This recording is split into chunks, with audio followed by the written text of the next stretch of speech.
folks, welcome to Guitar Daily. First video for 2025. Yeah, I managed to do an entire year of doing videos on YouTube. It's been lots of fun, I've enjoyed it, and I appreciate everybody's support and feedback and all that kind of stuff. I'll continue doing this as long as I can. Why not?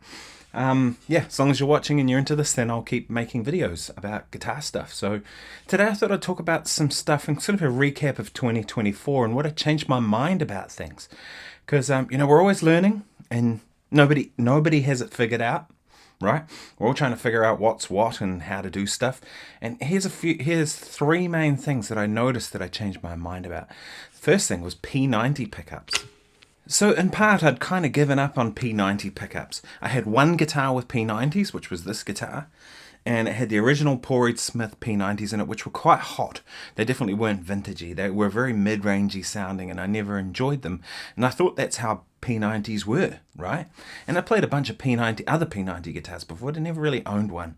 And then, I was talking to Glenn about it. I was like, man, we got to do something about these pickups in this guitar. And so he made these pickups here, and it's kind of transformed this guitar and made it one of my favorites. It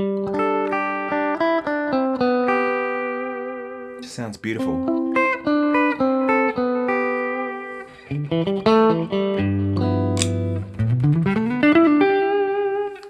So it's sort of Strat-like, but I remember showing it to a friend and he said it's kind of like a fat-sounding Stratocaster, and that's sort of how I picture it. You know, it's kind of got that three single coil thing, but a little thicker and richer, and I really dig it. So I've changed my mind about P90s. They're definitely one of my favorite pickups now. And that wasn't the case. I was really a humbucker guy through and through. That was pretty much what I do. I love the push of humbuckers. I like the sustain, compression, all those sort of things. But yeah, I dig these now too. So that's one thing I've changed my mind about. The second thing that I've changed my mind about was when I bought this guitar, the Paul Reed Smith DGT SE.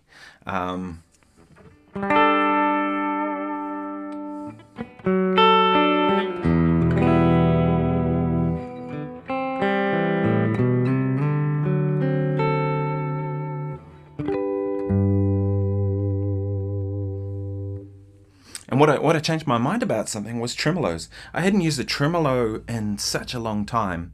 I preferred the tuning stability of a hardtail bridge. Often I just bring one guitar to gigs. You know, especially if I'm traveling, you know, if you've got to fly somewhere, I can't bring it back up and carry two guitars on the plane. Just isn't going to happen. So, you know, the hardtail kind of presented a little more stability. If I broke a string, I could still probably get through the gig. With this, I broke a string, I was like, eh.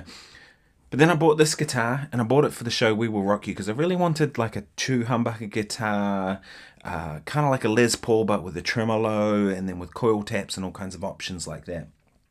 Because for that show, I wanted to primarily base it around one guitar, and this was what I got. And I loved it, and then the first thing I noticed was, like, you know, with tremolos, you think of dive bombing and all that kind of 80s kind of excess, which is totally cool. But what I noticed I really like it for is just playing chords. It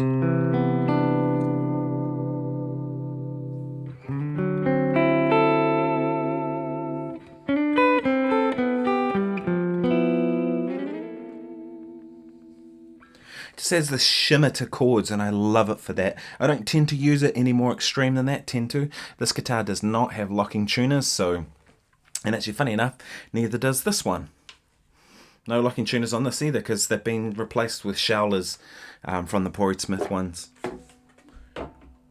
So I found that, yeah, it's probably going to, you do anything more than just a shimmer, it's going to go out of tune. But that's good, because that kind of limits me. If I knew I could do big dive bombs and all that kind of stuff, I probably would, and then I'd be breaking strings. But yeah, so I changed my mind about tremolos. I love tremolos now. I kind of want to put tremolos on more guitar. I'd like to put a Bigsby on a guitar. That'd be kind of a fun thing. But I was looking at the prices of Bigsbys, and they're really expensive, like crazy. And the third thing I thought I'd talk about in terms of changing my mind about things was chorus effect, a pedal. For the longest time I didn't like chorus. I always found chorus sounded too 80s and 90s kind of sounding. And I still kind of feel that way a little bit, but it's like sometimes you've just got to embrace that thing, right? But it's how I get to that chorus. So typically I might have gone for a chorus like this.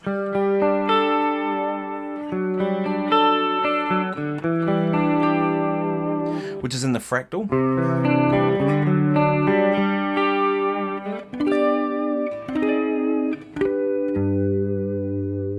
That's in my FM3, and that's just a chorus. I think it's an analog chorus.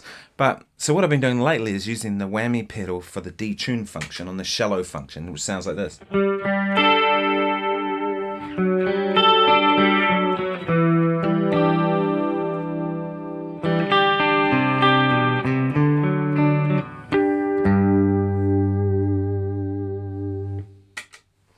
I just think that sounds great. To me, it sounds a little more like the notes are coming through.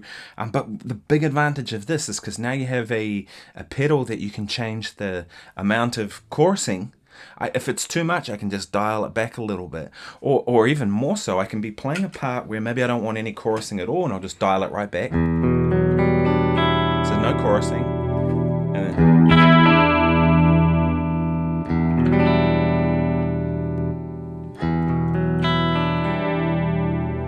pretty cool, right? So I could do a part where I went.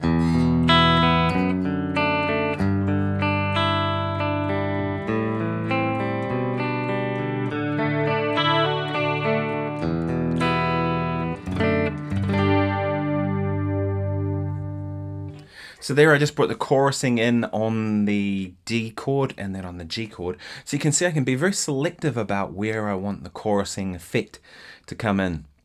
And it's kind of changed how I use chorus now, because I used to just, chorus would be a sound that I'd put over the whole thing. But I mean, one of my favorite guitar players is a guy called Oz Noy, who many of you will know. I actually took a lesson with Oz when I was in Los Angeles, and one thing with Oz that I really like about his playing is the way he uses effects pedals. And the way he does it is, it's not like he puts in a pedal on and then leaves it the whole way through. Typically, he'll just like play a phrase, and then maybe like the next phrase might have chorus on it, and then the next phrase it'll be off. Or he'll put tremolo on just one chord and then off, sort of like, accenting parts. And it's a really creative way of using pedals, and I think using chorus in this way is something that I can do that's kind of changed my way I'm going to approach chorus.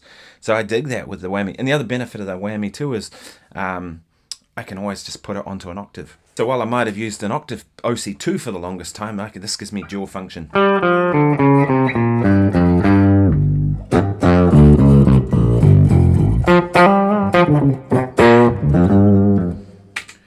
I still think the OC2 sounds better at that sound, but it gives me another option, as well as the kind of pitch up stuff as well, like this.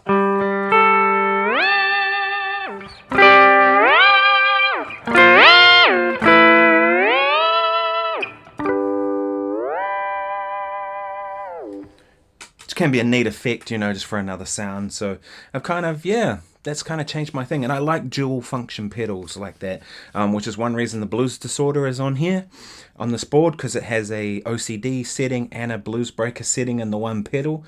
OCD being one of my favorite drive pedals for kind of rock crunch sounds forever, that it's nice to have that, but have another option with a flick of a switch.